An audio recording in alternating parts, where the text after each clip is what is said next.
Hello, welcome everyone. It's so wonderful to see us, sort of a, what shall I say? What's the word for this gathering? Dedicated and sizable audience, although we have strong competition downstairs in the main auditorium with cricket, right?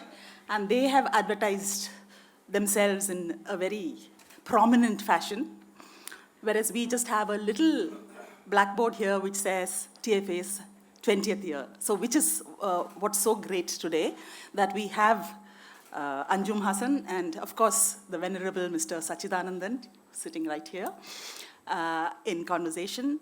And we do have a couple of TFA award winners of this year, of 2023, reading from their work.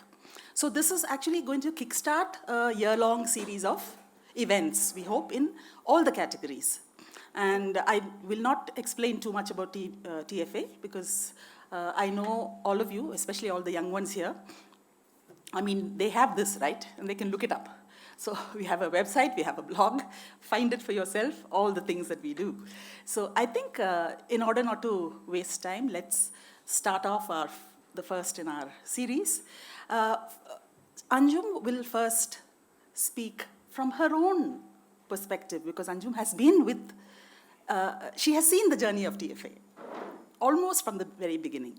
So she will speak a few words, and then we will go on to the readings, and then there'll be the final discussion with Sachi sir. Toto Funds the Arts, TFA, will complete 20 years in the coming year. And in these 20 years, TFA has done two sorts of things, I think, which are related. One, of course, is to award young artists, writers, photographers, musicians, in the various categories in which the award is given, but it has also, I think, created spaces and opportunities for not just the awardees, but young writers and young artists across the board to share their work. And I think that's equally important as the awards, which are the face of TFA, as it were. TFA is based in Bangalore, but they are a national organization, and if you look at the kind of artists who've been awarded, you'll see sort of a pan-Indian character. And I think that character has been growing, their reach has been growing. I was chatting with a young winner, one of the young winners of the Writing Award recently at the awards function, and he is from Kohima originally, but he was studying in Hyderabad and won this award for a short story, very moving short story. And he wasn't sure now whether he should go back to Nagaland and return to his roots, use that experience to feed into his writing, or maybe go abroad, go to the US to get a creative writing degree. And whichever of these two options he takes, I could see that the award has really enhanced his confidence. And to me, he sort of seemed to represent so many things about TFA's scope and range and impact. Like Meena said, I've been involved with TFA since the very beginning. I remember sitting down with a very small group of people, foremost, of course, Anmol and Sarita, to talk about what we could do to support young artists and writers. Going on from there, I co-conducted a creative writing workshop in the early days of TFA. I have been on the jury twice for the literary awards. My first book of poems was launched under the auspices of TFA. It's a while back now, but it's not something I will ever forget, because nobody ever forgets the first launch of their first book. I still have the photographs. That also helps. But TFA was very, very centrally part of that launch and a very, very important supporter for an unknown writer. This was back in 2006. My first book of poems was called Street on the Hill. So it really feels like a very exciting stock-taking time to see what TFA has done in the last 20 years, the work. And I think when I say the work, I mean both the quiet work that Anmol and Sarita and a huge number of supporters, well-wishers, donors, institutional backers of TFA have done. There are too many to name, so I won't name anyone. There's always the danger of missing someone, so I'm just going to say that it's really been powered by a lot of goodwill. It doesn't have any consistent corporate support. It really runs on donations and goodwill. So that is the work. But when I say work, I think I always also was reflecting on just the body of all the art and the literature and the film and so on that has been submitted to TFA as entries for the award. And to me, that also constitutes a fantastic landscape in a way, because it reveals what young people have been doing in this country for 20 years. It's an incredible, I think, source. And I'm going to just say a few words about the literature awards, the 2 times that I was on the jury. This will not necessarily apply to all the categories. Other jurors will have different perspectives because all the arts that we're talking about here have had different journeys. When I was on those 2 juries, I think the question to me about who's going to win was important, of course. That's why you're on a jury. But as important was the question of what do all these entries reveal about how young people are writing today? And I think over those 2 years, and also the fact that I've been on other juries for younger writers, been an editor, just have people sending me work, I think I noticed 2 or 3 things. It's interesting that when work is strong, when it is award-worthy, it's usually the award-worthiness, the prize-worthiness is usually very distinctive, right? By definition, something that is good and strong is one of its kind. So those qualities stand out. But when we're talking about weaknesses, those tend to be shared. Weaknesses, drawbacks, limitations in art and writing are often common to a generation. Sometimes they can even go across generations. So a couple of things I remember noticing. One is our love for abstraction. And I think we start very early in India to want to write in an abstract way. And that's very interesting to me, this continuing fascination in our psyche, I guess, for the romantic in writing. Again, disclaimer, this may not be true in the other arts. It's definitely well and alive in writing. A second thing, which is perhaps the opposite, is, and perhaps is newer, is a complete inwardness to the point of narcissism, but a very fragile narcissism, a very easily breakable, I would say, and that's recognizable in the writing, narcissism, which is also interesting to me for what it reveals. And the third thing, I think, is the difficulty of identifying a shared sense of inheritance in young writers. And bear in mind that I've been on the jury for the English Award. Again, this may not be true for other languages. But in English writing, if you're reading young aspirants, debutants consistently, I think you'll feel that it's very hard to say what their sources are. What are they reading, if they are reading anything? You know? And these 2-3 points that I brought up are something that I would like to take into the discussion with Sachi, because I think they are something that is relevant to a personality like him who has been working with young writers and has himself been someone who started very early. So I won't go on for much longer because there are young people right here who've been invited to read.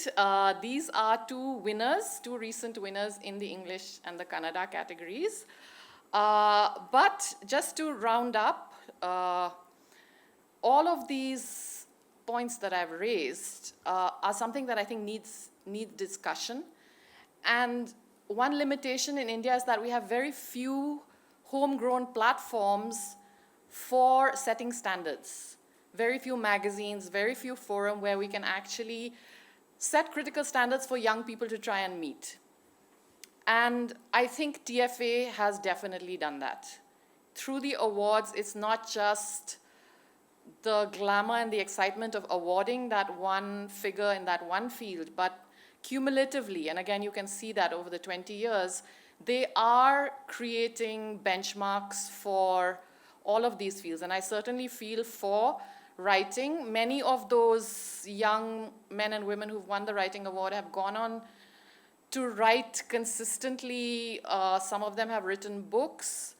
And all of them, I think, have used the award as a stepping stone to somewhere. And to me, all of these things are very, very sort of indicative of the kind of institution building and standard setting that TFA has been able to do. And I invite now the two young readers before I get into my discussion with Sachi. Thank you. First, we start with Dadapeer Jyman, who will read an excerpt from his short story.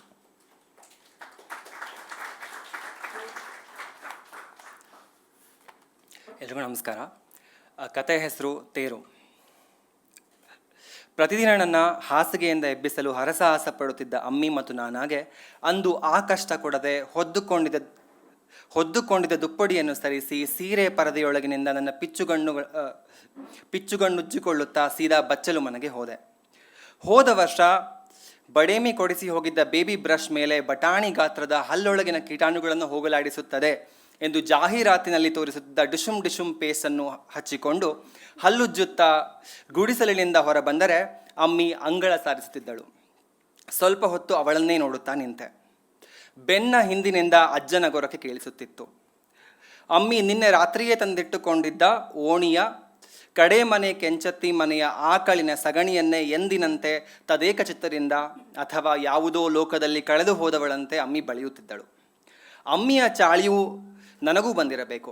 ಶಾಲೆಯಲ್ಲಿ ನನಗೂ ನಮ್ಮ miss ಎಲ್ಲಿ ಕಳೆದೋಗಿರ್ತೀಮೋ, ಲಕ್ಷ ಕೊಟ್ಟು ಪಾಠ ಕೇಳು ಅಂತ ಬೈತಾ ಇರ್ತಾರೆ. ಹೀಗೆ ಯೋಚಿಸ್ತಾ ಇರುವಾಗಲೇ ಪಕ್ಕದ ಗುಡಿಸಲಿನ ನನ್ನದೇ ಓರಗೆಯ ಪರುಸ ನನ್ನನ್ನು ನೋಡಿದವನೇ ಇಮರನ್ ಪಮುರನ್ ಇಮರಕ ಗುಮುರನ್ ಕಸ್ತೂರಿ ಕಮುರನ್ ಎಂದು ಅಣಸಾಡಿ ತನ್ನೆರಡೂ ಪುಟ್ಟ ಕೈಗಳನ್ನು ಗುಬ್ಬಿ ರೆಕ್ಕೆಯಂಗೆ ಹಣೆಗೆ ಹಚ್ಚಿ ವೆವೆವೆ ಮಾಡಿ ಕೈಯಲ್ಲೊಂದು ತುಂಬಿದ ಸ್ಟೀಲಿನ ಕೊಡ ಹಿಡಿದು ತೇರಿನ ಪಾದಗಾಲಿಗಳಿಗೆ ನೀರು ಹಾಕಲು ಹೊಂಟಿದ್ದವನಿಗೆ ನಾನು ಪರುಸ ಗುರುಸ ಪರುಸಕ ಗುರುಸ ಕಸ್ತೂರಿ ಕರುಸ ಎಂದು ಅಣಸಾಡಬೇಕೆಂದುಕೊಂಡರೂ ಬಾಯಲ್ಲಿ ಕೀಟಾಣುಗಳ ವಿರುದ್ಧದ ಡುಶುಮ್ ಯುದ್ಧ ನಡೆಯುತ್ತಿದ್ದುದರಿಂದಲೋ ಅಥವಾ ಅವತ್ತು ತೇರು ಇದ್ದುದರಿಂದಲೋ ಬೇಡವೆನಿಸಿ ಸುಮ್ಮನಾದೆ. ಪರುಸನ ಹಿಂದೆಯೇ ಅವನ ಅಕ್ಕ ರೂಪಿಯು ಪುಟ್ಟ ಕೊಡದಲ್ಲಿನ ನೀರನ್ನು ತೇರಿನ ಪಾದಕ್ಕೆ ಹಾಕಲು ಹೊಂಟಿದ್ದಳು. ಅವಳಾಗಲೇ ತಲಿಸ್ನಾನ ಮಾಡಿ ಕೂದಲ ಚೆಲ್ಲೊಡ್ಕೊಂಡು ಒಂದು ಸಣ್ಣ ಕ್ಲಿಪ್ಪಿಗೆ ಹಿಂದಿನ ದಿನ ಕಟ್ಟಿಟ್ಟಿದ್ದ ಮಲ್ಗಿ ಹೂವು ಮತ್ತು ಆಕಿ ಮನಿ ಮುಂದಿರೋ ಬಟ್ಟಿ ಒಗೆಯೋ ಕಲ್ಲಿನ ಹತ್ತಿರ ಬೆಳೆದಿರೋ ಕಾಮಕಸ್ತೂರಿಯ ಸಣ್ಣ ಎಲೆ ಮುಡ್ಕೊಂಡಿದ್ಲು. ಈ ಟಿವಿಯಾಗ ಬರೋ ಧಾರಾವಾಹಿ ಹೀರೋಯಿನಿ ಕಣ್ಣ ಕಾಣಕತ್ತಿದ್ಲು. ಸಗಣಿ ಸಾರಿಸಿದ್ದ ಅಮ್ಮಿ ನನ್ನ ನೋಡ್ದಾಕಿನ ಅಲ್ಲೆಲ್ಲೆಲ್ಲೆ ಜಲ್ದಿ ಎದ್ದುಬಿಟ್ಟ ತಲೆದು ಬಂಗಾರಿ ಜಾಣ ನಮ್ಮಪ್ಪ ಬಡ ಹಲ್ತಿಕ್ಕಿ ಒಳ ಲೋಟ ತಗೊಂಡು ಹಾಲು ತಗೊಂಬಂದ್ಬಿಡು ಇಮ್ಮೋ, ನಿಮ್ಮ ಬಡೇಮಿ ಬರ್ತಾರಲ್ಲ ತೇರು ಬನ್ನಿ ಮುಡಿಯೋ ಪಾದಗಟ್ಟಿ ಆಚೆ ಕಡೆ ಬಸ್ ನಿಲ್ಸರು, ಚಾ ಮಾಡ್ತೀನಿ, ಚಾ ಬಿಸ್ಕತ್ ತಿಂದು ಜನ ಭಾಳ ಹಾಕಿನ ಮುಂಚೆ ಕರ್ಕೊಂಬಂದ್ಬಿಡೋಣ ಆತಾ ಎಂದಳು. ಹೋಮಿ ಎಂದು ಬಾಯಲ್ಲಿ ಪೇಸ್ಟಿನ ಉಗುಳಿಟ್ಟುಕೊಂಡೆ ಸೀದಾ ಹೋಗಿ ಗುಡಿಸಲಿನ ಒಳಬಚ್ಚಿನಲ್ಲಿ ಉಗುಳಿ ಮುಖ ತೊಳೆದು ಒಳಗಿನಿಂದ ಲೋಟ ತೆಗೆದುಕೊಂಡು ಬಂದವನೇ ಹೋಕೆನ ಮುಂಚೆ ಅಮ್ಮಿ ಬಡೇಮಿ ಬಂದ ಮೇಲೆ ನಾನು ತೇರ್ಗಾಲಿಗೆ ನೀರು ಹಾಕಕ್ಕೆ ಹೋಗ್ಲಾ ಎಂದು ಕೇಳಿದೆ. ಹಾಂ, ಪಕ್ಕದೋಣಿಲೆ ಇರೋ ನಮ್ಮ ಜಾತಿ ಸಾಬ್ರೆಲ್ಲ ನಮ್ಮನ್ನ ಪಿಂಜಿ ಅಂತ ಆಡ್ಕೊಂಡು ನಗ್ತಾರೆ, ನೀನು ಇದೊಂದನ್ನು ಮಾಡಿದರೆ ಜಾತಿ ಬಿಟ್ಟು ಹೊರ ಹಾಕ್ತಾರೆ ಅಷ್ಟೇ ಎಂದು ಅಂಗಳ ಸಾರಿಸುತ್ತಲೇ ಅಂದಳು. ಅದೇನು ಜಾತಿನೋ ಏನೋ, ನಾವಿದ್ದು ಓಣ್ಯಾಗೆ ಎಲ್ಲ ಹಬ್ಬಕ್ಕೂ ಸಿವಿ ಅಡುಗೆ ಮಾಡಿತೀನಿ ಅಂತ ತಪ್ಪಿಸ್ತಿರ್ಲಿಲ್ಲ.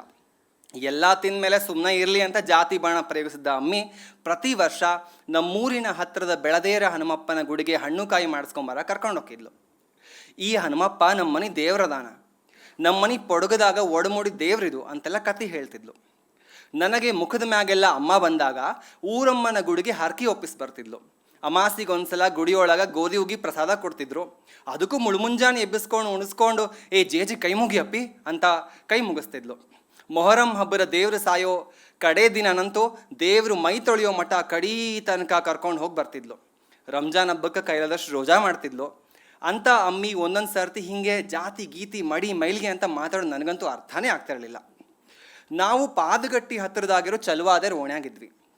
ಆ ಓಣ್ಯಾಗಿದ್ದು ಒಂದೇ ಒಂದು ಪಿಂಜಾರ ಮನೆ ಅಂದ್ರೆ ನಮ್ದೊಂದ. ನಾವಿದ್ದ ಮನೆ ಜಾಗ ನಮ್ಮ ಶಾಲೆ ಹತ್ತಿರದಾಗಿದ್ದ ಒಬ್ಬ ದೊಡ್ಡ ಮನೆ ಸೌಕಾರದಾಗಿತ್ತು. ವರ್ಷಕ್ಕಿಷ್ಟು ಅಂತ ನೆಲಬಾಳ್ಗಿ ಇಸ್ಕೊಂತಿದ್ರು. ನಮ್ಮ ಮನೆ ಪಕ್ಕದ ಉಳ್ದೋರ್ ಮನೆಗೂ ಹಾಗೆ ನೆಲಬಾಡ್ಗಿ ಇತ್ತು.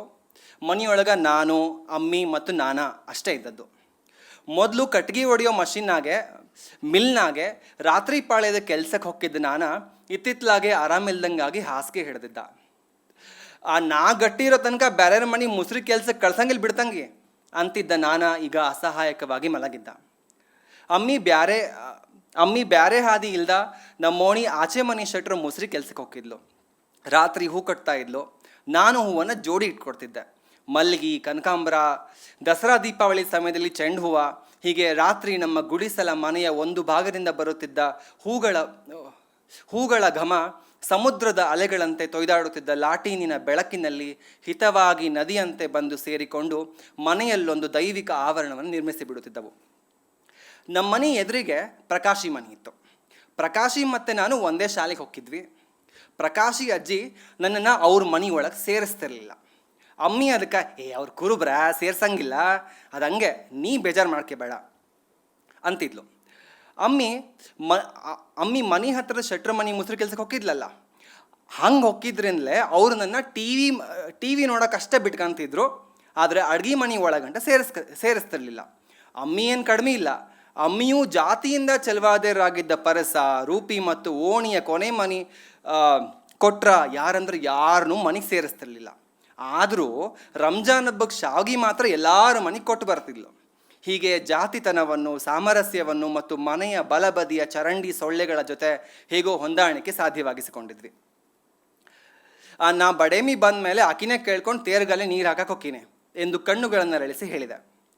ನಿಮ್ಮ ಬಡೇಮಿಗೇನೋ ಹ್ಞೂ ಅಂತಾಳೆ. ಆಮೇಲೆ ಜಮಾತಿಗೆ ನಾವೇ ಉತ್ತರ ಹೇಳ್ಕೋಬೇಕು. ನೀ ಹೇಳ್ದಂಗೇನಾದರೂ ಮಾಡಿದ್ರೆ ಐತೆ ನಿನಗೆ, ನಾಳೆ ನಿನ್ನ ಮದ್ರಸಾಗೆ ಬಂದು ಹೇಳಿ ನಿನ್ನ ಕಾಲು ಮುರಿಸ್ತೀನಿ ನೋಡು. ಆ ಮಾತು ಕೇಳಿದೊಡನೆ ನನ್ನ ಕಣ್ಣಲ್ಲಿ ನೀರಾಡಲು ಶುರುವಾಯಿತು. ಮದ್ರಸಾದ ಏಟು ನೆನೆಸಿಕೊಂಡರೆ ಉಚ್ಚೆ ಬಂದಂತಾಗುತ್ತಿತ್ತು ನನಗೆ. ಬಡೇಮಿ ಬರಲಿ, ಆಕಿಗೇಳಿ ನಿನ್ನ ಕಾಲು ಮುರಿಸ್ತೀನಿ ವೆವೆವೆ ಎಂದು ಅಣಿಸಿ ಓಡಿ ತೇರು ಬಿರಿ ಸೇರಿದೆ. Thank you. Now, Vivek Vijaykumaran will read the English translation. Thank you, Meena. Let me clarify that I am not a TFA award winner. I'm just stepping in here for someone who couldn't make it here. The Temple Chariot, translated from Kannada by Indira Chandrasekhar. Ammi and Nana usually struggle to wake me up every day. But today, to save them the trouble, I threw off the quilt, came out from behind the sari curtain, rubbing my junky eyes, and went straight to the bathroom. Ammi was swabbing the courtyard when I emerged from the hut, brushing my teeth, my bug-fighting toothpaste. Dishum, dishum, it goes in the ads, on the baby toothbrush that my mother's oldest sister, Bademi, bought for me last year. I stood watching Ammi for a while. Nana's nose could be heard from inside. As she spread the cow dung she got the night before from Kenchate, who lived in the last house at the end of the lane, she seemed completely absorbed, as if she was in some other world. I must have inherited Ammi's tendency to space out in school. My teacher often scolds me, saying, "What world are you in, Immu? Pay attention to your lessons." As I was lost in thought, Parasu, from the next hut, who's the same age as I am, saw me and started on his nonsense rhyme. Imran, Pamran, Imrak, Gumran, Kasturi, Kamram, and flapped his little hands on either side of his forehead, like owl's wings, crying, "Vev, vev, vev, vev, vev, vev, vev." He then picked up a steel pot full of water with which to wash the wheels of the chariot. I wanted to tease him back with Parasu Gurusu, Kasturi Karasu, but decided not to. Either because of the dishum bug fighting battle going on in my mouth, or because today is that day in the year that the temple chariot is brought out in procession. Parasu's older sister Rupi was just behind him, also carrying a small pot of water to pour on the chariot wheels. She had just washed her hair, let it loose, and clipped on a strand of jasmine flowers strung together the previous night along with a tiny leaf of sweet basil, Kama Kasturi, that grew by the washing stone of her house. She looked like the heroine in a TV soap opera. Ammi, who was still spreading the cow dung, said, as soon as she saw me, "Alelelele, the golden child, awake already? Our darling fellow, go now, finish brushing your teeth quickly, then take the milk pail and pick the milk, Immu. I'll make cha. Have your cha and biscuits straight after that. Your Bademi is coming today. It's chariot day, so the bus will stop on the other side of the sacred bunny tree. Let's go get our aunt before it gets too crowded, okay?" "Okay, me," I said, swirling the paste around in my mouth. I went straight to the bathroom inside the hut and gargled and washed my face. Grabbing the milk pail, I asked, "Ammi, when Doddamma arrives, I'm also going to go to pour water on the chariot's wheels, okay?" "You? Go wash the chariot's wheels?" As it is, the sahibs of our community from the next lane taunt us saying "Pinji, Pinji" and laugh. "If you go and wash the chariot wheels, they will expel you," she said as she continued swabbing the courtyard. Things like caste and stuff never stopped anyone in our lane from making sweets for everyone's different feasts and exchanging them. And every year, after everything was eaten, Ammi, who is using caste now to hold me back, would take me to offer fruits and coconuts at the Beladara Hanumappa temple on the hill near our village. She would say things like, "This Hanumappa is our house god. His image appeared on a mud pot in our house." Then there was the time I got chicken pox, and my face and body were covered in spots, and she made a vow at the local pox goddess shrine. Once, on a moonless night, she had woken me early in the morning to visit the shrine because they were distributing wheat porridge prasada. After swallowing the porridge, she had pressed her palms together and told me to do the same. At Muharram, on the last day when the blessed being dies, we would stay all the way till the end when his body was washed. During Ramzan, she would fast as much as she possibly could. I just couldn't understand why such a mother would sometimes speak like this about caste, community, taboo, ritual cleanliness. We lived in the Chaluwadi caste near the Bunny tree. Ours was the only Pinjara home in that lane. It was built on land owned by a big landlord who lived near our school. He collected an annual land use rent from us, as also from everyone in the neighborhood. Ammi, my grandfather Nana, and myself were the only ones who lived in our house. Nana used to work as a night watchman in the timber mill, but he now lies flat on his mattress. Nana used to tell my mother, while I have the strength, I won't send you to work in someone else's house, little one." But now he is helpless. Ammi has no choice but to work at the Shetty house outside our lane. At night, she strings flowers. I sort the flowers into pairs and give them to her. Jasmine, Kanakambara, seasonal marigold at Dasra Deepavali time. At night, in the soft glow of the swaying lantern, these heavenly fragrances flow into our hut like a gentle river and swell to fill it like waves of the ocean. Prakashi's house was opposite ours. He and I went to the same school. Prakashi's grandma would not allow me into their home. "Don't feel bad," Ammi says. "They are from the shepherd caste, that's why. Since Ammi goes to work in the Shetty house nearby, they let me in to watch TV, but won't allow me into the kitchen.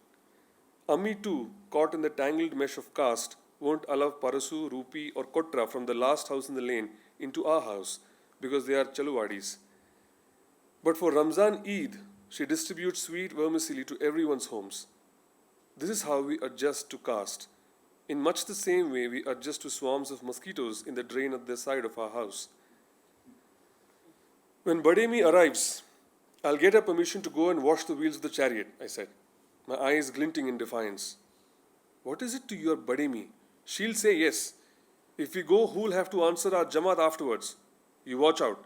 If you go ask her and run off to the chariot, I'll come and take them at your I'll come and tell them at your madrasa and have your legs broken.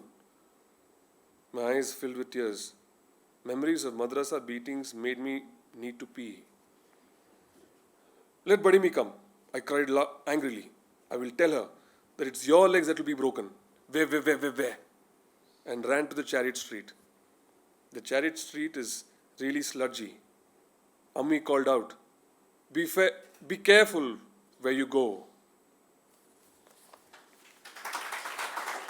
Next, we have Aparna Chivukula reading her poetry. Both Dadapeer and Aparna were this year's winners of the Creative Writing Award, one in English and one in Kannada. Thanks, Meena. Good evening. Thank you for being here. I'm going to share a few poems with you tonight. Especially when I write family poems, I find that I argue with myself a lot. There's a lot of back and forth. One side, I'm thinking about how heavy received family narratives can be, and I try to make the poem a space where I can put down the weight for a minute, while also worrying about what Anjum was saying before about narcissism. And I'm thinking about what work the poem itself can do and what it can create or add to these stories, right? And what I can add in response to what's the stories that have been given to me.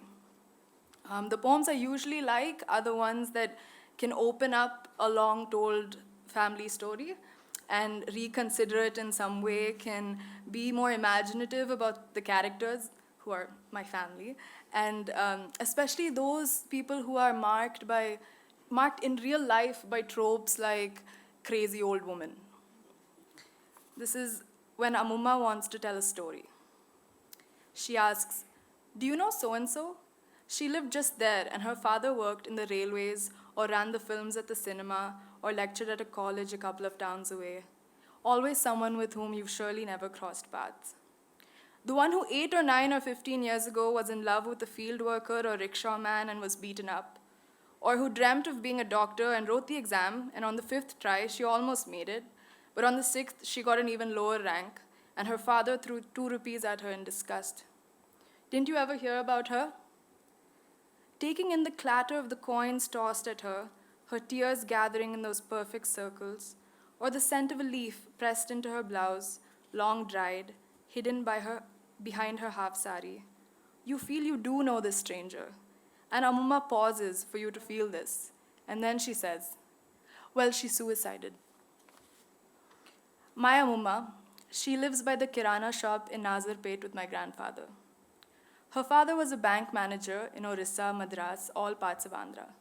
She was the first woman who wasn't a film star and wore sunglasses in her town. The neighbors thought she was blind. She did an MA in English and wrote her full name with a fountain pen in a book of stories by Somerset Maugham and never read a single one. She loved, married, and had 4 children with my grandfather, who taught at a women's college in the next town, became its principal, slept with the English teacher as common knowledge to the students, the neighbors, and his children, including my mother, who woke one night and saw her mother crying, fastening her husband's belt into its last hole, like a fist around her throat. It's not every day. It's only sometimes when grandfather is asleep at the TV, or it's cool enough to sit in the veranda, that Amumma might want to tell a story. Do you know Rama, she begins? Do you know Sri Lakshmi, Chandri, Prabha, Bharati's sister, Sita? I feel I do, but I always say, no, who?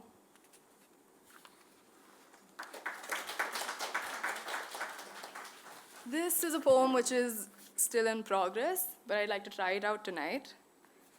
It's called Singing. In my parents' room, from the bathroom duct every day, we could hear 2 little girls singing prayers as someone gave them a bath. Sanskrit sing-song garbled by hair pulling and mug splashing and feet stomping tiles. My mother kept her bathroom door open for this music. She sometimes commented about the marvel of 2 muddu pillalu addressing God. Once or twice each day, I would try to spend time with her, bring out the carom board, or mention a line from a poem. She always looked so tired, her nightie always drooping off her bent shoulders. In the nights after everyone slept, I drew bathwater so hot it was like a hug that stayed in me the whole night. In the bucket, I once caught a glimpse of my eyebrows slant, silently mouthing to myself some heartbreak song, and stopped. I felt so ashamed.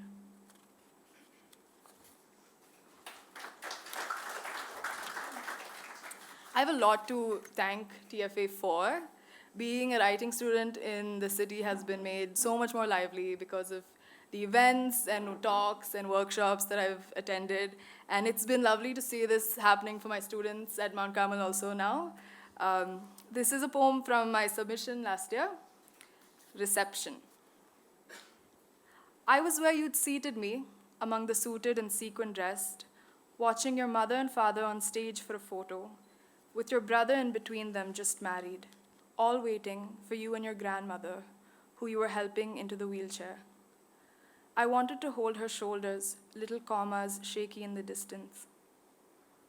Before dinner, in your changing room, you were fumbling in your sari, getting worried, and I was putting my arms around you, folding pleats, murmuring about the color against your skin. You were falling into me, tired and turning with each pleat, each part of your face a room I've slept in, pushed curtains open in. You said, "You leave first, then I'll follow when no one is looking." No one noticed me. All evening, I was not in the family. All evening, your mother said, "Have dinner.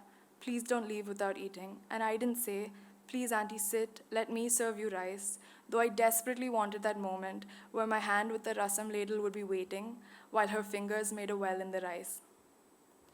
It was too much tonight to see you remembering your grandfather as you wheeled your ajji onto stage. It was too much to not sit by the water with you, on the swing, to not have buffet dinner with you behind the tamarind tree. It was too much to leave without squeezing Ajji's hands or telling you that when you were looking at the clock and I crouched to fix your petticoat, I wanted so badly to kiss your calves, but heard your stomach rumbling.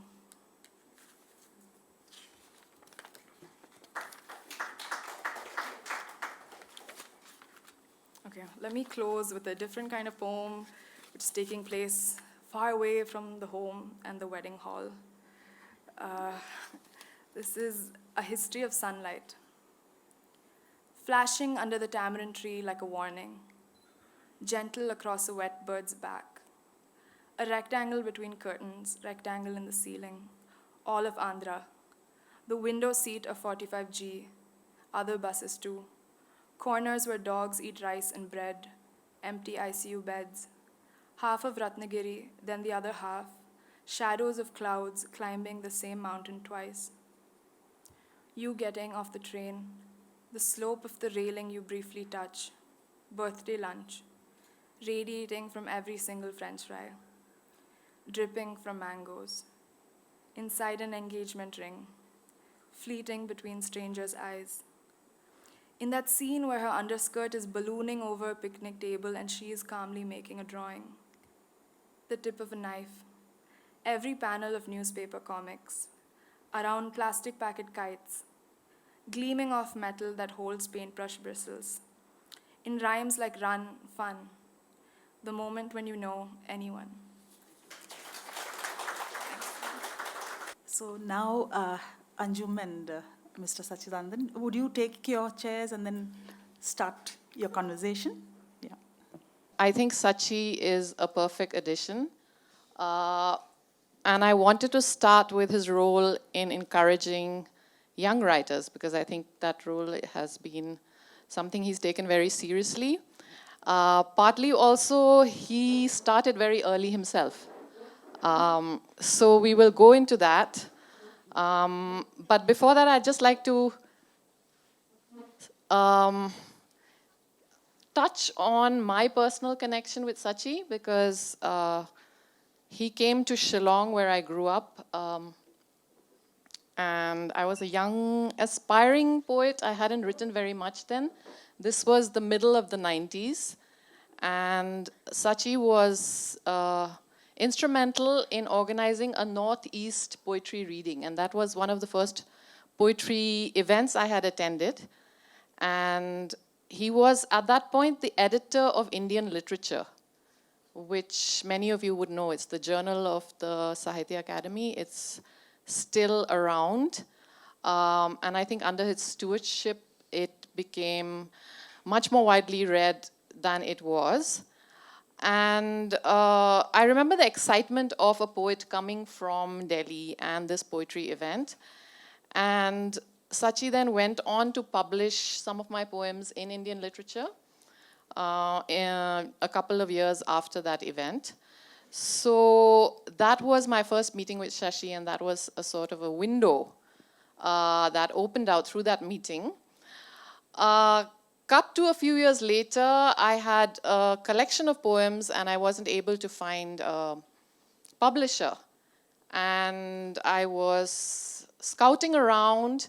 Sachi heard about it and he wrote to me saying he would like to publish it under a scheme for debutant poets that was very new. So I think I was the first poet to be published under the Navodaya scheme in English. Probably. I'm not very sure. Probably. Yeah. So I was looking through some old emails, and I actually have one from 2003 that you wrote me. So we're still in prehistory, and you said you would really be happy to publish that collection under the Navodaya scheme. And you said, apologies for taking so long to get back to you. Poetry is drowning in many unpoetic things here, including bad poetry. So I really wanted to start with that, Sachida. The idea of bad poetry and sort of taking off from there about judgment and discernment. I mean, you have been associated with poetry in so many capacities. As a poet, of course, yourself as a translator, as a cultural administrator, as an editor, as a listener. So how do we, I mean, I will not ask you to explain what makes poetry good versus what is bad poetry, but given that you've worked with poetry in so many capacities and that there are so many contexts of poetry in India, how do we create judgment for poetry? Let me begin by thanking TFA for inviting me here and in some sense allowing me to kickstart a series of conversations which are going to be held across the year. And also I thank Anjum for remembering all these things which I have almost forgotten because so many younger poets have come my way. Some I have found good, some I have found bad, some I have found growing from bad to good, and some I have found the other way too. Yeah, it's true. I have been on the jury of so many competitions and on the, so many awards and all that. And obviously, all of us have different ways of understanding poetry, different ways of appreciating poetry, different ways of judging poetry. But for me personally, a good poem is something that has an element of surprise in that, an element of novelty, something which you seem to have never experienced before. And also an element of wonder created by the way the words are combined and meanings and images are produced. So I look mainly for these things. What I can maybe in a single word qualify as freshness. So it's the most difficult thing for a poet to be fresh, because there have been crores of poets writing, and even now, now there are many more after the opening up of the cyberspace. In Kerala, I think almost every literate person is writing poetry. So it's becoming more and more difficult to be fresh, not to be afraid of the vacant page. To remember, Nikanar Parra's advice to young poets. He said, so much of you can write in any way you like. so much of blood has flown under the bridge. But remember one thing, advance on the blank page. And that is the most difficult challenge that any young poet has, advancing on the blank page. Because for that you need to first locate the blank page, and there are very few blank pages at all. Every page seems to be filled, overwritten, and it is extremely hard for a new poet to find a blank page where he or she could fill he or she could fill with meaning, fill with surprise, fill with freshness, fill with the novelty of using language in a way in which it has never been used before or seldom been used before, if you do not want to make it an overstatement. So this to me, this is good poetry, which produces a sense of wonder in me, which gives me a sense of freshness. It could be the product of many things. A very peculiar way of your engaging with language, the way in which you produce your images, the way in which you concretize, you turn your experience into words and find the apt words for experience, the way in which you fill the blank spaces with meaning, because I believe that poetry speaks not only through words but also through silences, and that's exactly what makes poetry a bit different from other kinds of writing, because a lot is said between one line and another.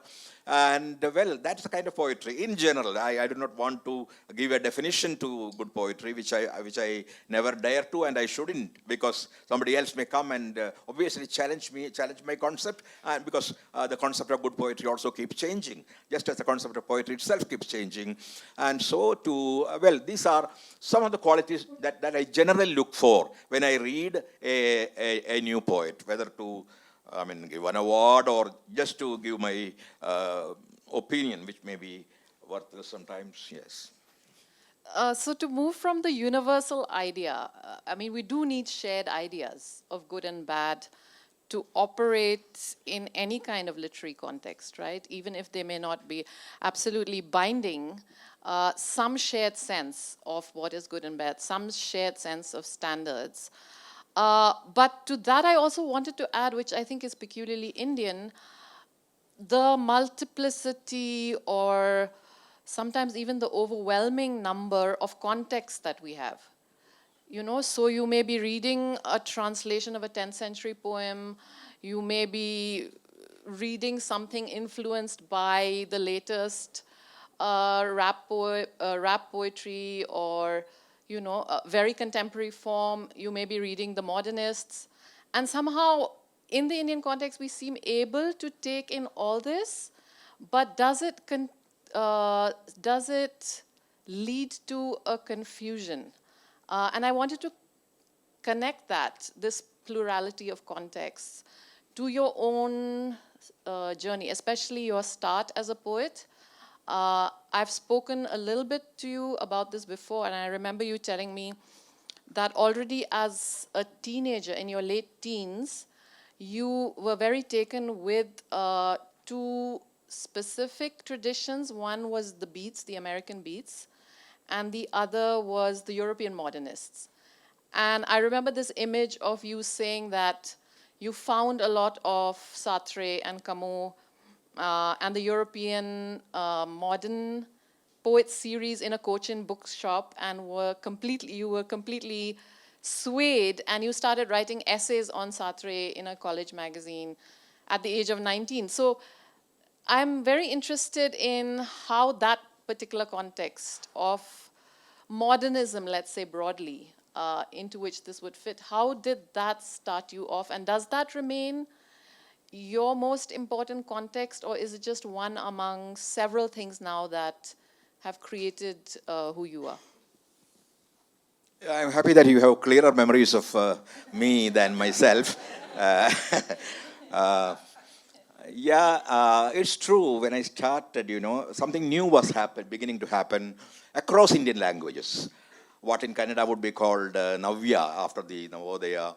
That happened also across genres. I mean, new kinds of novels, new kinds of short stories, new kinds of poetry. They were being written in most of the Indian languages. There might be maybe some exceptions, but in most Indian languages, something new was beginning to happen. A new avant-garde was beginning to appear. And this avant-garde had at least two contexts. One was because they wanted to challenge some of the so-called father figures of poetry in their own languages. I remember, I'm sure Vivek also should be remembering, an anthology called Vibhava, which Ananthamurthy and D.R. Nagaraj together edited, which was perhaps the first anthology of modern writing in Indian languages in English translation. And in the introduction, which was rather mischievous, and I believe it was written by Nagaraj and not Ananthamurthy, he was gentler. So Nagaraj says that the new kind of poetry aspires to a kind of patricide. And in the case of most Indians, and especially in the case of the new generation of Bengali poets, it was a Tagore, and he calls that kind of poetry Tagore syndrome. That is, some metaphysics, some romance, some kind of an element of mysticism, and an element of patriotism, and this peculiar mixture is what Nagaraja tends to call Tagore syndrome. And in fact, we also had in Malayalam, we had a Vallathol syndrome, and I think we had a Subramanya Bharati syndrome in Tamil, I'm sure.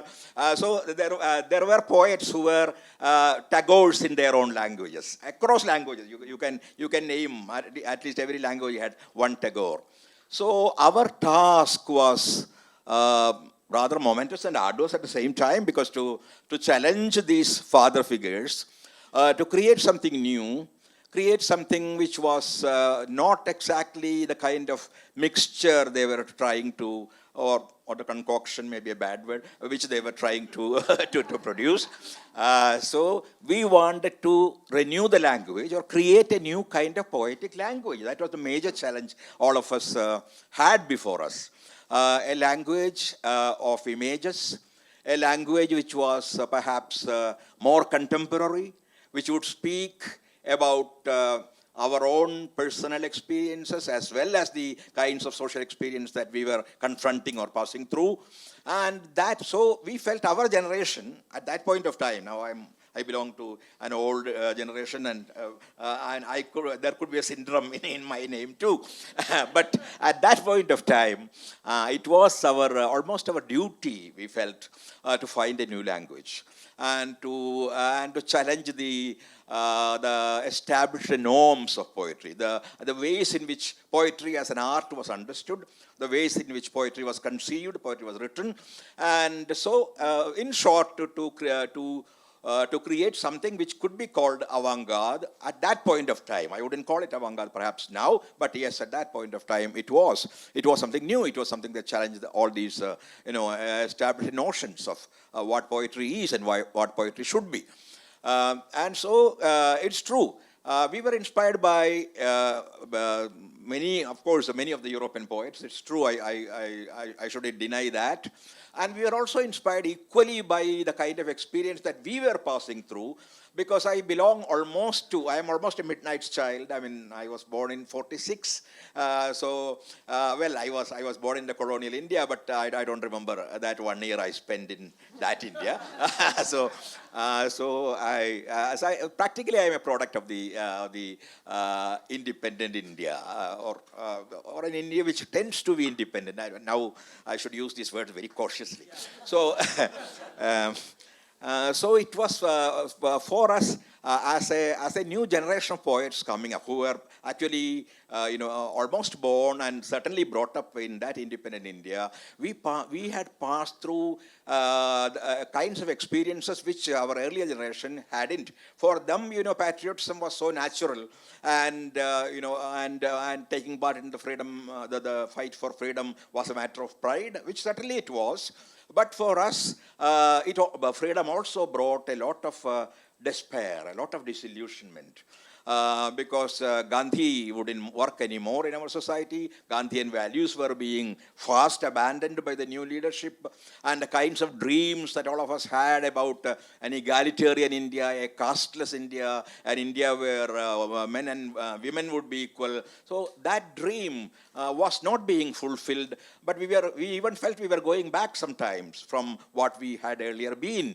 And so we had to express that kind of hopelessness without at the same time not entirely losing our hope within.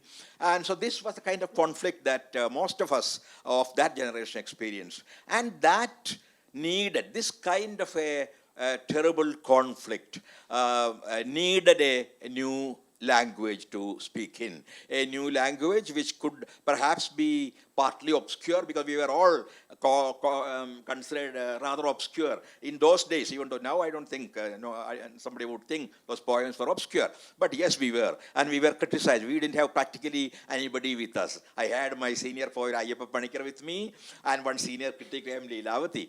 But for these two people, every critic would just give us up. I mean, as a generation of spoiled children who know nothing about poetry, who have not read Kalidasa, who have not read Bhasa or Bhartrihari, and who did not know the poetics or Panini's grammar or whatever, and all those supposed pieces of knowledge that you have to be equipped with in order to be a poet. So we needed to create a new aesthetics, in short, a new poetics, a new aesthetics, a new idea of poetry itself. And so we were seeking inspiration across the world. It's true, the European poets, many of us had passed through we had studied also in the classrooms poems like The Wasteland or Auden's poems, Pender's poems of that particular generation, which brought in a kind of breakthrough in British American poetry. And then we were also reading European poets, as you remembered better than me. Yes, I remember I did my post-graduation in Cochin, in Ernakulam. In the Maharaja's College, a very ancient college, and we had a bookshop called Pai and Company, which is no more there, and that was our avant-garde bookshop, because that was where we found all these new poets. Because that is a time when Penguin was publishing a series of, you must remember perhaps, not remember, but for you it may be an old, an experience that came later. Penguin Modern Poets and Pelican Modern Poets. In Penguin Modern Poets, you had a lot of British and American poets. You had Allen Ginsberg and Lawrence Ferlinghetti and who not, and quite a few other young at that time young poets. And then there was this series called Pelican Modern Poets, where modern European poets. So where you had Marina Sotayeva, you had Anna Akhmadulina, Anna Akhmatova, you had Pablo Neruda, you had Cesar Vallejo, quite a lot of poets from Latin America, from Africa. You had people like Senghor and David Diop and many of those African and African American poets. Then poets from Latin America, poets from Europe. So we were looking for models in some sense. Not that we modeled our poetry entirely upon their poetry, but we were looking for people who were trying to do something that we were trying to do, who were trying to break the canon, to create something new. And so, many of these poets, in some sense, inspired us to create a new language, motivated us in some sense. Us who were trying to create a new language of that would speak through images that, as I said, would sometimes be obscure to a very conservative kind of reader who was not perhaps familiar with the new language. But I should say, happily, that gradually we found we had to create a readership. That is the real thing, actually, because the readership had all these entrenched these conservative ideas about poetry. So we had to create new readers. We started a poetry magazine called Kerala Kavita, which was mainly devoted to new writing, new kind of poetry. And then we also started having poetry readings, or sometimes even very theatrical readings, because you needed to perform in order to attract people who would otherwise be deaf to you, the tones of your poetry. And so through such presentations, performances, and of course discussions, because every issue of this magazine was released in a meeting where there would be some paper readings and discussions about the new kind of poetry and the new poets. And also there would be, in the evening, there would be a poetry reading, or sometimes even what can be called a poetry theatre, which used to be directed by some of the best directors of plays and films, like G. Aravindan, Adur Gopalakrishnan. Some of them had directed poetry theatres at that point of time. And so we had to create a new audience, we had to create a new language, we had to create a new kind of poetry, and that was the challenge through which our generation, or at least a few poets of our generation, really had to take on, had to meet. Well, that was how it all began. I think the image of parricide is very interesting.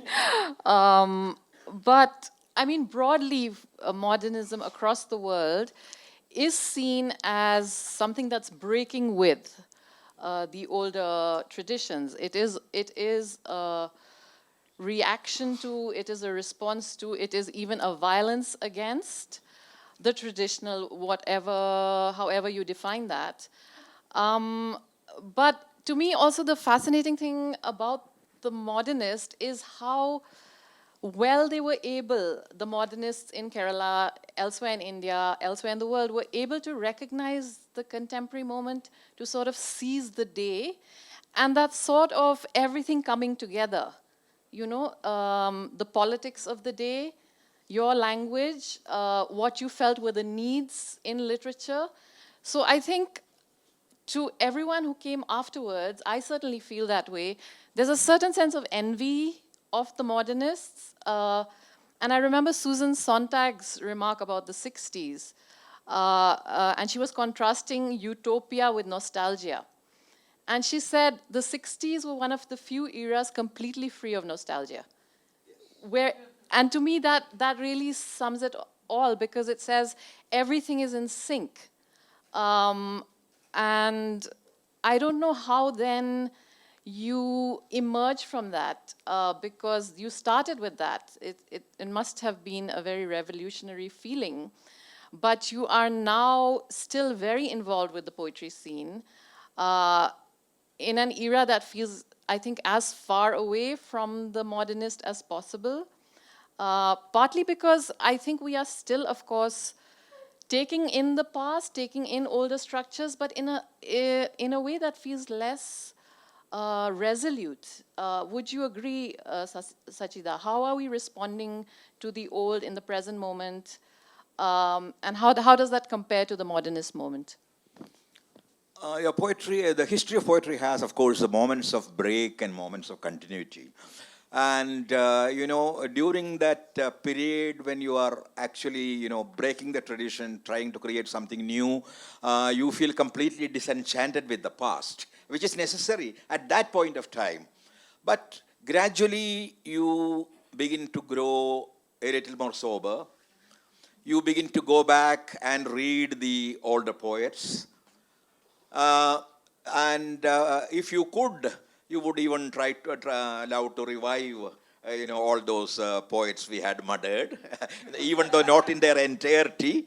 We would keep aside a part of them, but then maybe something we had to learn from them, which happened. The best example would be again Tagore. There were people like Shakti Chattopadhyay and Sunil Gangopadhyay and quite a lot of people in Bengali who disinherited Tagore completely at a particular point of time. But later I have heard Sunilda, we used to call him Sunilda, himself saying that, perhaps we did a mistake, but at that moment it was necessary because we couldn't go forward, because he was like a tall banyan tree and nothing could grow under that. And so we had to disown him so that we may create something new. But after that, once we felt we had also grown up a little.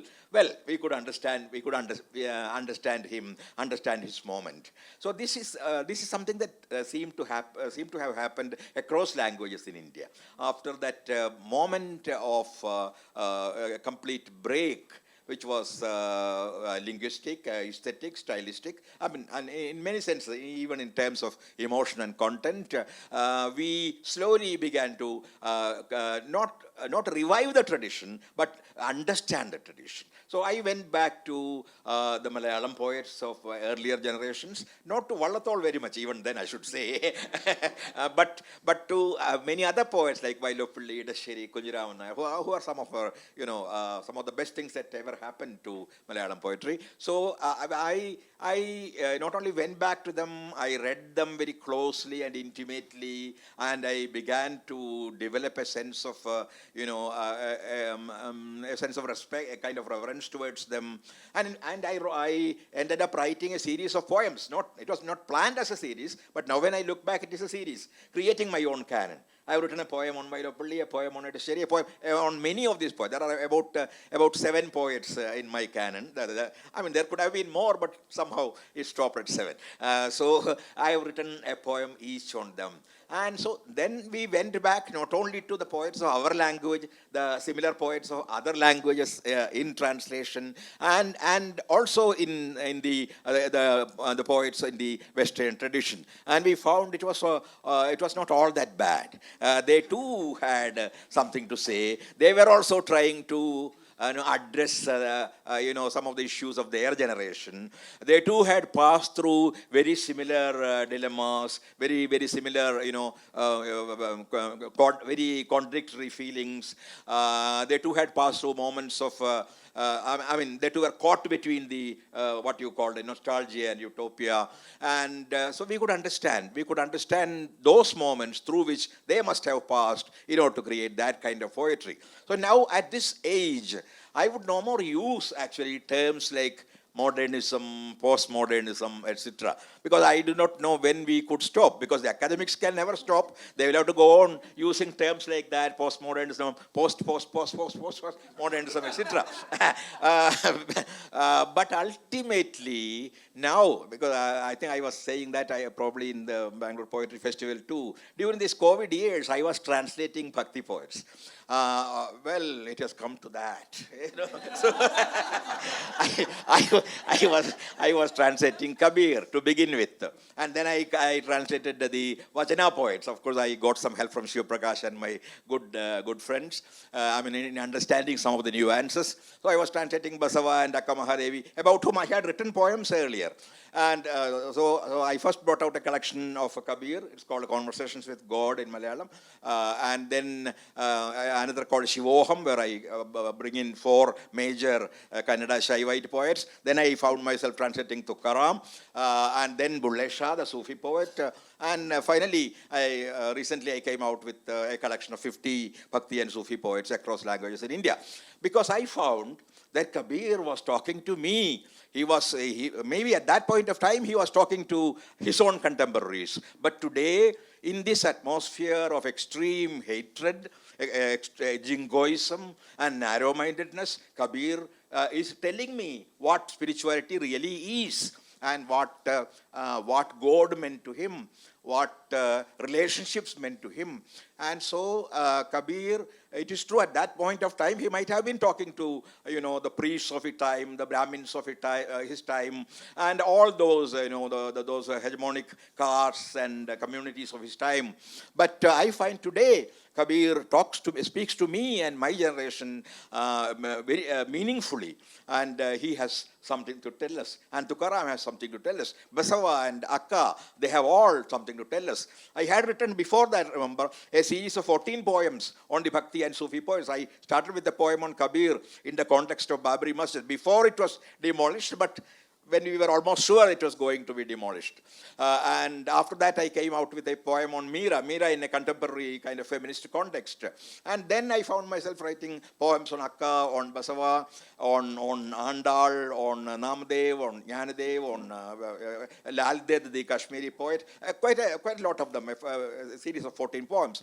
But the translation happened only recently. Those were poems which were products of my intimate reading of those poets. So I had respected them even before, but now I find that their voices are truly contemporary. I said this only to say that modernism now to me is not the product of a particular time, but modernism is perhaps the ability to talk to generations. There may be times when you may become irrelevant, but you come back. You keep coming back. And that quality is what today I would call modernity. It is being contemporary not only to your generation, but to the generations who follow. And that is why Shakespeare speaks to me, because all of us keep asking to be or not to be in all our lives, and so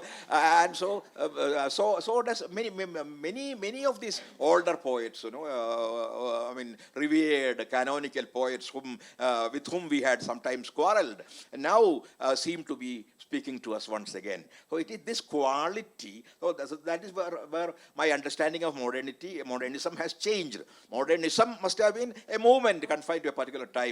But modernity is a quality inherent in poetry. It is something that is there within poetry, and not something that you create at a particular moment of time. Something that has the ability to sustain itself, something that whose tone and timbre and message go across generations and make you think about what is happening around you too, and also what is happening to you within. So that is why during the COVID times, it was, to me personally, it was a kind of spiritual solace. But it went beyond that. It had also a very, very social kind of purpose, even political purpose, if you want to call it that. Mm-hmm. Yes. I want to move on a little bit to your role as an enabler, as a cultural administrator, as an office bearer, as an editor. And in this role, you are more of a pan-India figure. You are, of course, a very rooted poet in Malayalam, but you also write in English. And going on from there, you have taken on these roles in national institutions, in the Sahitya Academy, in IGNOU.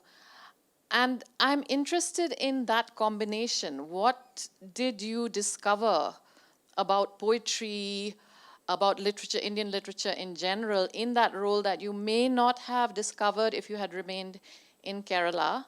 And you mentioned Ananthamurthy. There's a new edition of his writings, selected writings, which I was going through. I was involved in a discussion in, and he's often reflecting on this sort of interplay between the local, the vernacular, and the national. And this tired phrase, unity in diversity. But he says a very interesting thing. He says if you emphasize the diversity too much in India, you start to notice there is an underlying unity. But if you insist on the unity, then immediately the fissures start to show. And I thought that's a wonderful paradox.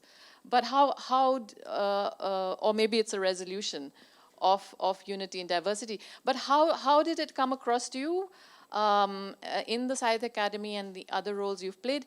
Particularly, I would ask in relation to pan-Indian poetry, younger poets, emerging movements in poetry. Which is a dialectical way of understanding Indian literature, or what I would prefer to call Indian literatures. Because these days I speak more about the plural than the singular, when everybody is speaking about singular religion, singular concept of India, all kinds of things in singular. So I would certainly stand for diversity, which is not as sometimes understood or misunderstood, detrimental to the idea of unity. Because our diversity has never been against our unity. When the freedom struggle came, we stood together. We belonged to different languages, we belonged to different communities, different regions, different kinds of local cultures and traditions, but we stood together. So this diversity is not an enemy of the unity of the country. That's the first thing that we need to really understand, especially in the context through which we are unfortunately passing. And so, and this understanding of diversity, in my case, deepened as I went to Delhi and I edited Indian literature. Then as secretary, I tried to introduce a lot of new platforms, as all of you know. I would not claim the credit for that alone. Anantamurthy was also very much with me, and so we created platforms for Dalit literature, for new women's writing, and towards the end for queer writing. So that was the time when I understood more about the diversity of the traditions in our poetry as well as in our other kinds of arts. But as we all know, it is this diversity which is the ultimate source of the abundance, the richness of Indian, what we generally call Indian culture. Let us use that singular without reducing it to singularity.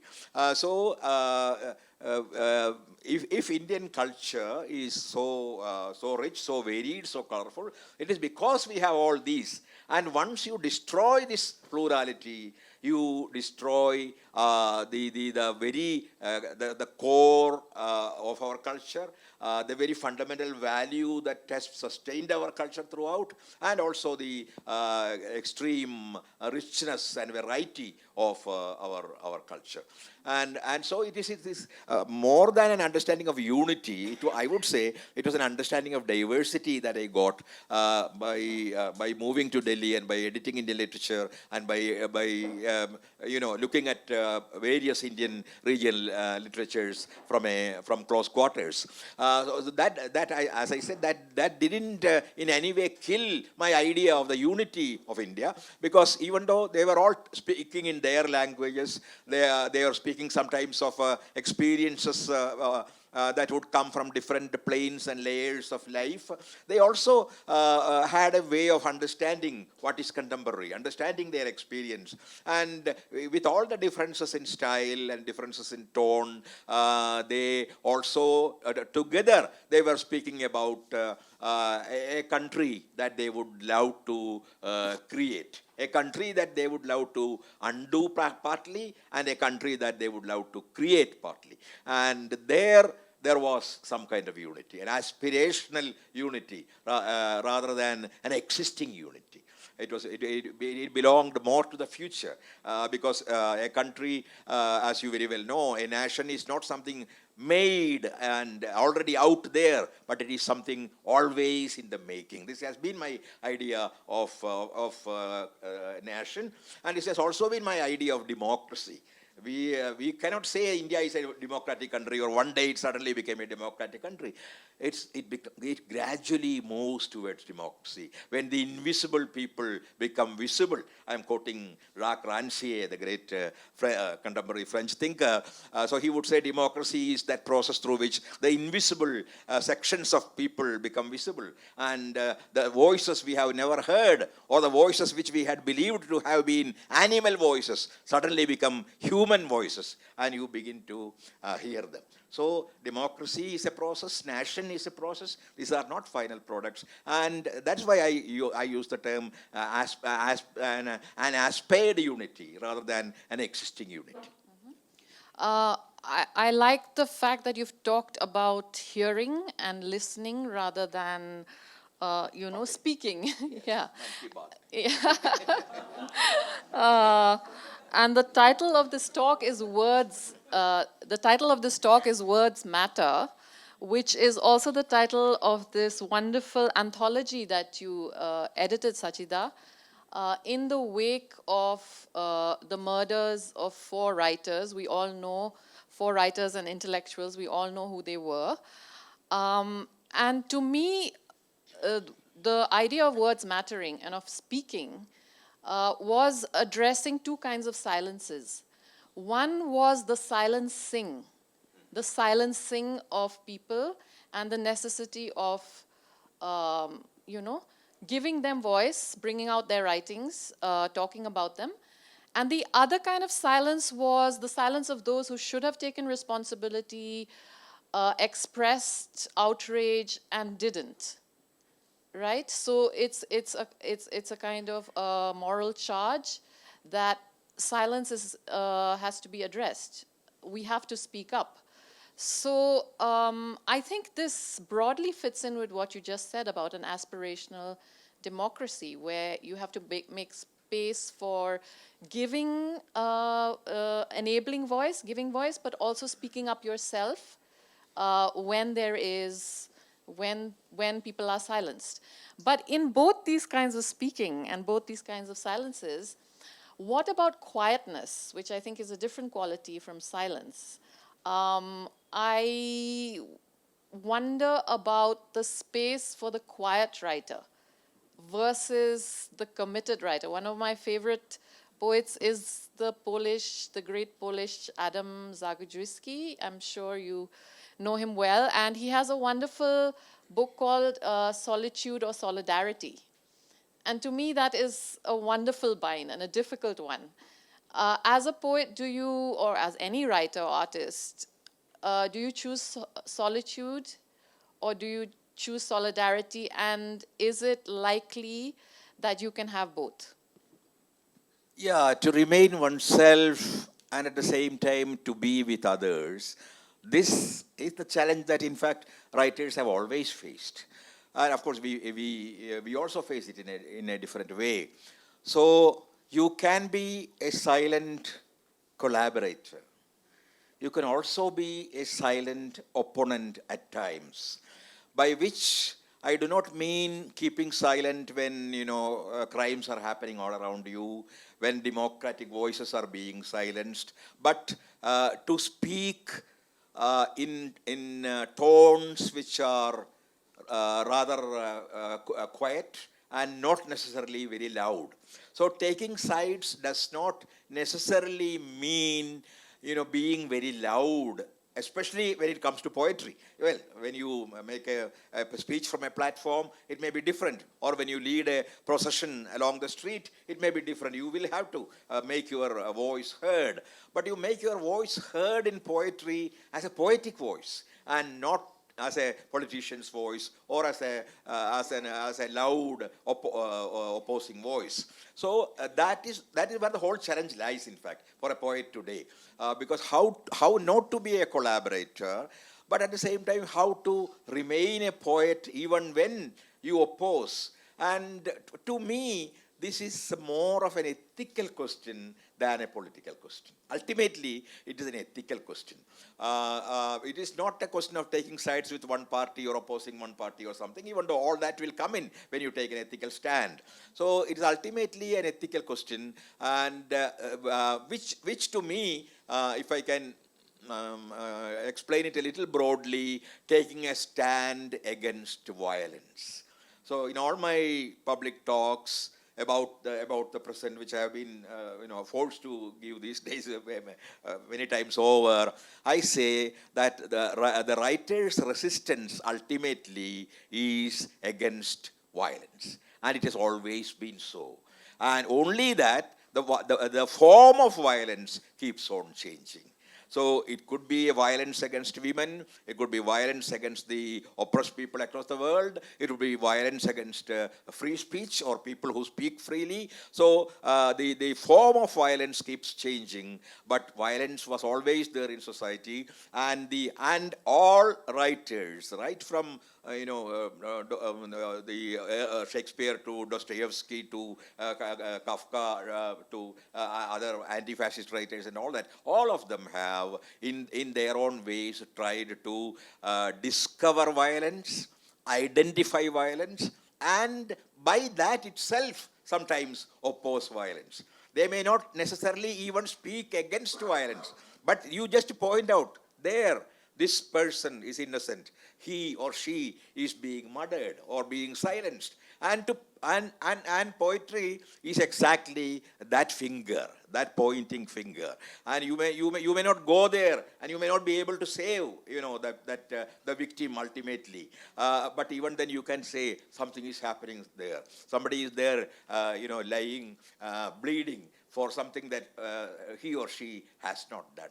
So to recognize that violence, to point to that violence, and thus to awaken the conscience of the people who should actually change society, so that itself, that ethical mission becomes one of the fundamental missions of poetry. It was so in the past, and it will be so, I think, in the future, so long as violence in some form exists, because violence is ultimately violence against human spirit. Not only against the human body, but against the spirit of freedom, against all the great values that we need to stand for, even if we don't stand for. So, opposing, so if you take that kind of a moral stand, you will obviously you will be speaking against all forms of violence. I mean, not directly. I may not write a poem on Gauri, which I have done.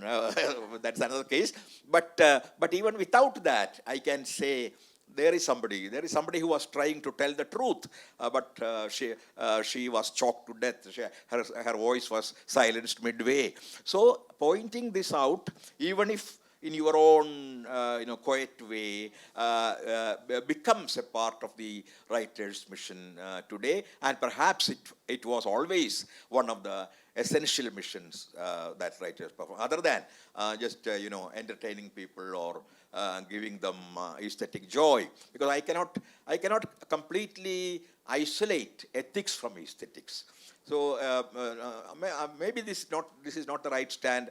I should be taking a purely aesthetic stand and all that. But somehow I believe, and I also find from all the masterpieces I have read that these have always somewhere gone together. You cannot give up ethics and then say, well, you stand for pure, unblemished beauty. No. It doesn't, unfortunately, exist. It always exists only where there is this fundamental moral sense, because man is a moral being, or if you want to call him or her a spiritual being, a spiritual being.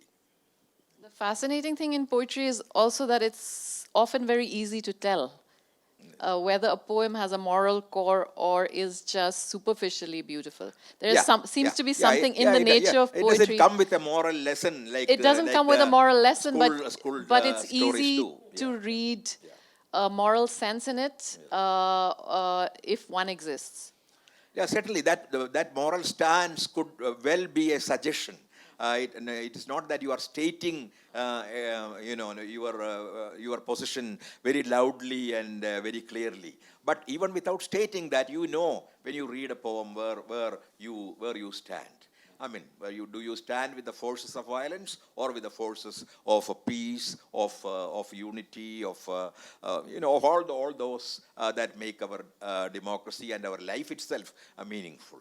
So to perform a poet's duty in the poet's own way, that is the challenge that we seem to be facing now. Thank you so much, Satchidanandan. I need to check how we're doing with time. 5 minutes left. So do we want Q&A, or would we like Sachi Da to read a poem? I am afraid those are the two options. Yeah, we do need both. Is it possible to have a very just a quick reading? What would you like? Just one or two poems, and then maybe a few questions if it's possible. No, I don't mind. My throat is not doing very well, but well, this is something I also read at the poetry festival. I'm sorry if I'm repeating. My Tribe, because this is a poem I like, because I try to say what a poet's tribe is like. The poet's tribe is like. My Tribe. The Aztecs of Mexico believe that butterflies are the souls of the dead. From the youth killed in battles to the mothers dead in labor. My tribe believes that the borders of nations have been painted with the blood of the martyrs of border wars and the tears of their mothers, and that God has no caste, nor religion, no gender, nor race. Our nation's border is the sky. It has neither rulers nor subjects. Everyone knows every language. Woodpeckers speak Spanish as proficiently as the crows speak Malayalam. Here, anyone can love anyone else consensually.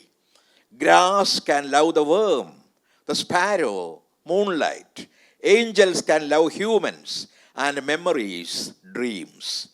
All doors here lie wide open for cats, humans, and comets.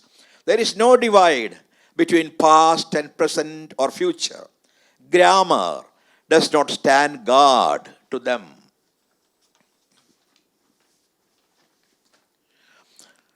The right is simple when one of us dies. We go on shedding leaves until another is born in the tribe. And then spring will come without even ringing the doorbell. We are the most ancient tribe on earth and the smallest. Our sign is a letter carved on a parrot's wing. We believe that we will be there as long as there are parrots and alphabets on the planet. We will be there wherever 5 people laugh together as one among them, and where one person weeps alone.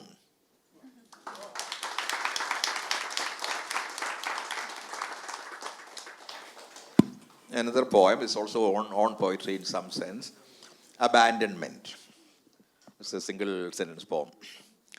Like a hapless mother waiting in hiding for someone to pick up, offer a peck, and carry home the baby she had abandoned, fresh with blood from her womb, I lay my poem naked on the street and wait, listening to its first cries until it becomes yours, hoping that one day she might recognize me and love me or curse me.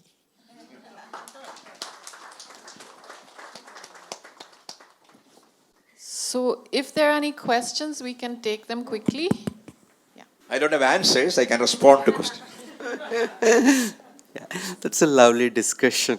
The D.R. Nagaraj's quote of patricide is the way for progress, right? It's very popular and frequently used in Kannada. Okay, very frequently used in Kannada. But I'm observing something else. So we have a next generation already. They are also writing now. So after the generation of a D.R. Nagaraj and all the modern authors are over, now the next generation has come, postmodern. So what we are feeling is, we are liking our grandparents much better than our fathers themselves. We feel, how is it possible for our fathers to dislike their fathers? Right? They were much superior in all aspects. Our first generation, the Renaissance, what we call, so Navodaya period authors were far more potential than the modern era. So what is this feeling? Is it right, or is it something, another kind of a syndrome again? And of course, I also agree that we have already got a next generation of authors in Kannada. They are considering us as shallow. That I can see. Indirectly, I'm already observing that. So what is this phenomenon actually? So how do you see? Yeah, I happen to be my father, my son, and my grandson.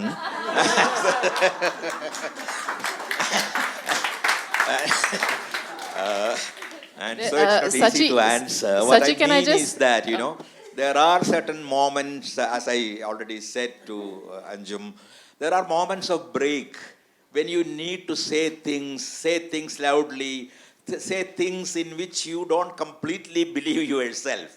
And the modernist moment was such a moment when you wanted to find a new way of expressing things, because you had to express new things.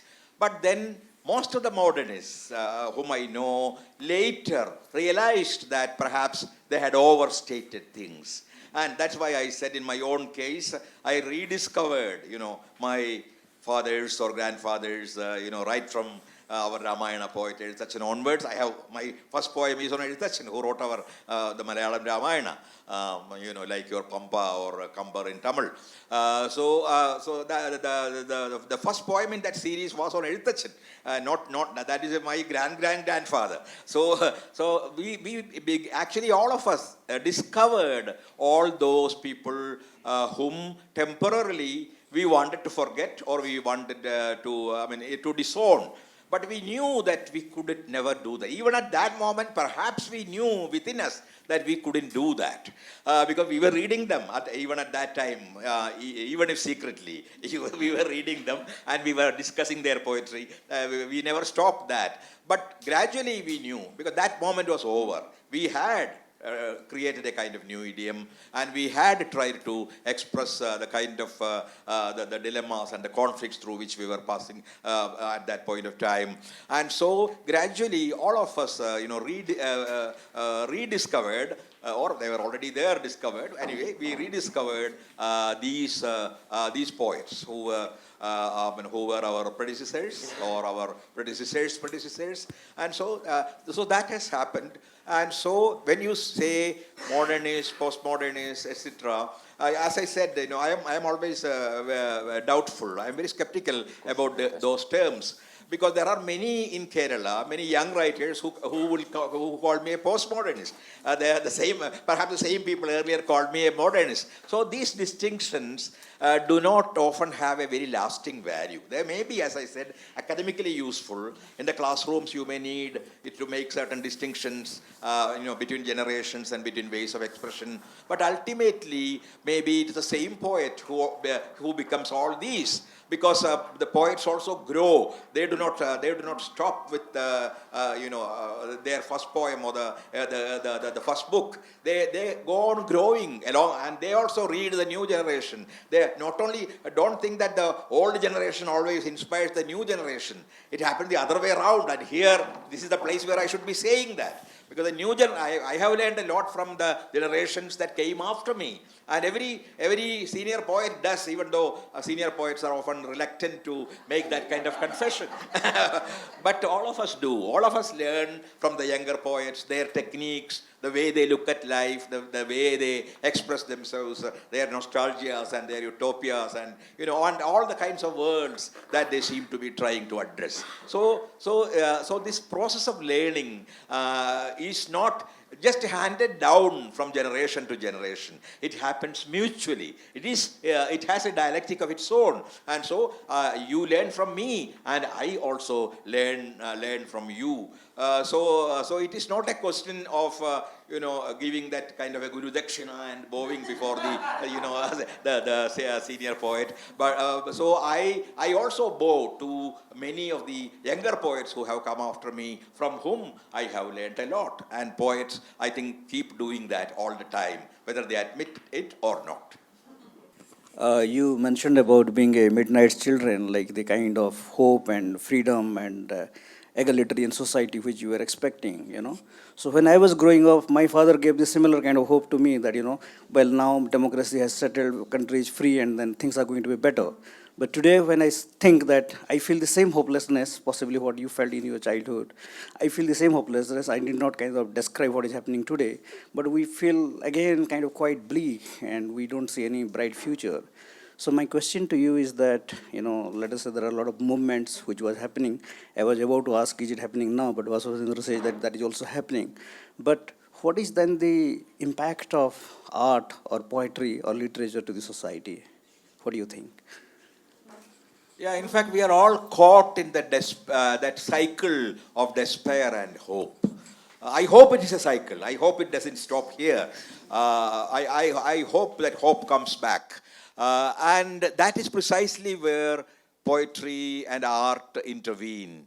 Because we despite the despair, despite the darkness that seems to be surrounding us day by day, despite the fact that I realize I am going to die in an India which is much worse than the India where I was perhaps born and brought up, even then I try to find reasons for hope, because fighting violence also needs hope. If you have no hope, you cannot fight. You need to keep the dream alive, even when you are feeling the lash, feeling the pain of living in a time like this. And that is where perhaps artists and poets can, in a sense, intervene, telling people, look here, I know you are suffering, I know you are being silenced, I know your pain. But don't think history is history is still.